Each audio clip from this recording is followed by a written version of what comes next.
کہ جی بنیادی سہولتیں نہیں ہیں اور خصوصی اسکول ہونے چاہیے اور یہ سب ہونا چاہیے، اور ظاہر ہے یہ سب نہیں ہے، تو کیا کیا جائے؟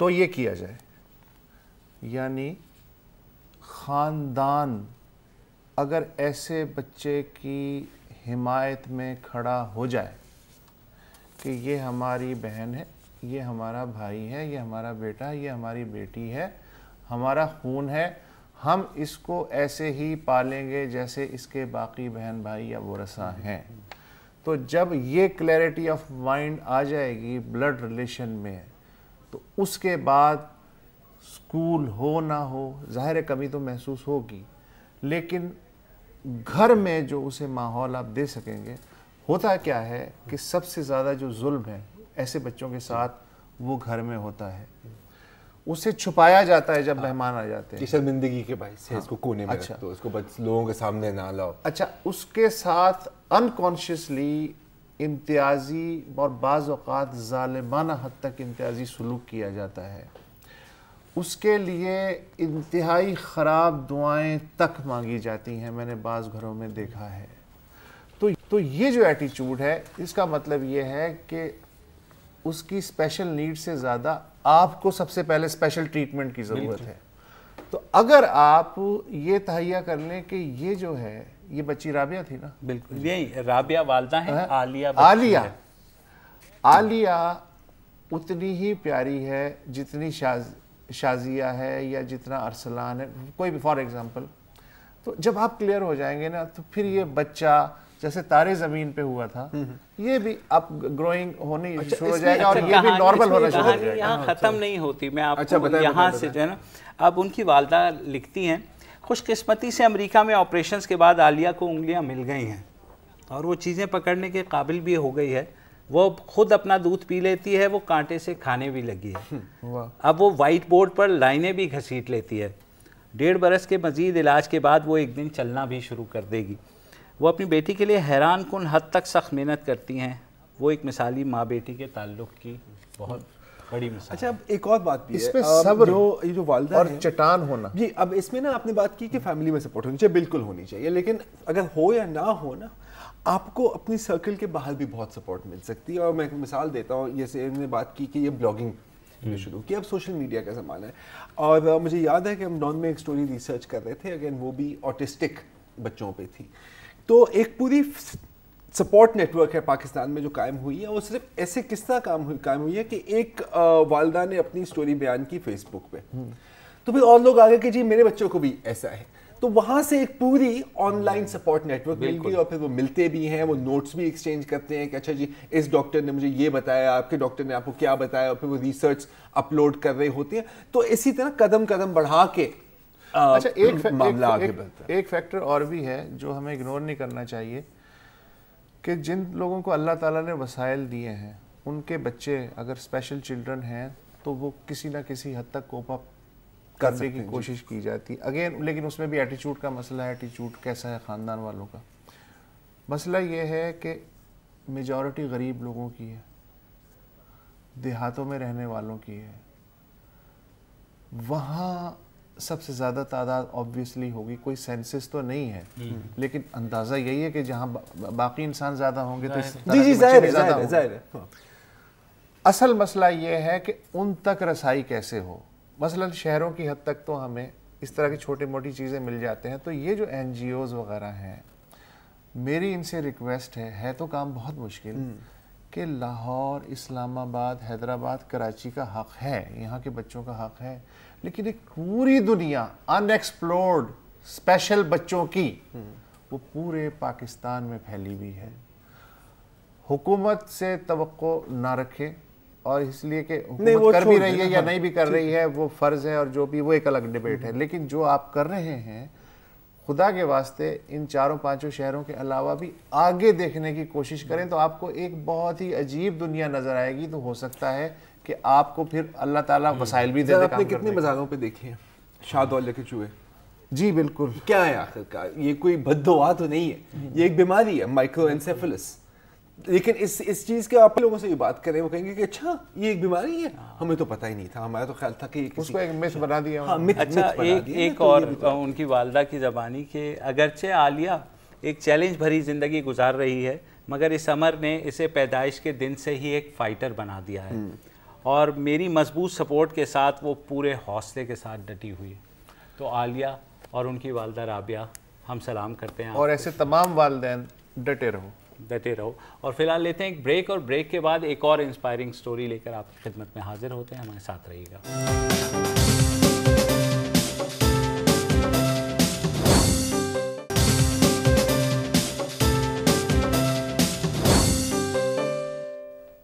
Welcome back. ہم بات کر رہے تھے بہادر ماؤں کی اور بہادر بیٹیوں کی.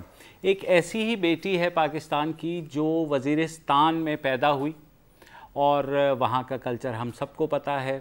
وہاں سے نکلی, اس نے محنت کی, اور آج وہ پاکستان کی نمبر 1 اسکواش چیمپئن ہے. پاکستان رینک میں نمبر 1 ہے, اور دنیا بھر میں وہ ٹاپ 50 کی کھلاڑی ہے. آج میری ان سے ملاقات ہوئی تو میں نے لگے ہاتھوں ان سے پوچھ ہی لیا کہ جناب اتنی بڑی مثال وزیرستان سے اسکواش کے پوڈیم تک کا سفر کیسا رہا اور کیا کیا مشکلات آئیں. تو پہلے سن لیجئے ماریہ تور جو کہ پاکستان کی اسکواش چیمپئن ہیں, ان کا کیا کہنا تھا.